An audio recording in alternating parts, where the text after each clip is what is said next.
وانت كمان صدقت انه خلص رح يفوتك القطار لكونك تخطيتي عمر معين، فبطلتي مؤهلة لتتزوجي الشخص اللي انت بتتمنيه، اللي متناغم مع قيمك وطموحاتك واهدافك بالحياة. انا بدي اسألك اليوم، انت مين ناوي تصدقي؟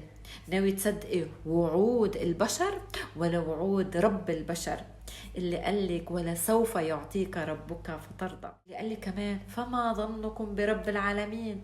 فشو ظنك برب العالمين؟ هل مآمنة انه رح يحرمك لانك تخطيتي عمر معين؟ يا صديقتي، حابة اذكرك بقصة ستنا خديجة اللي تزوجت عن عمر شو؟ عمر 40. وتزوجت مين؟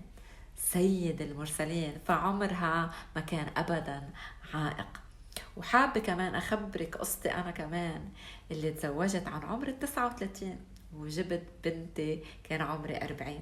فدعوتي إلك اليوم يا صديقتي إنك ما تقنتي من رحمة الله، وكل ما طلع لك هالوسواس وصار يقلك صار عمرك كبير، قولي له كلا إن معي ربي سيهدين.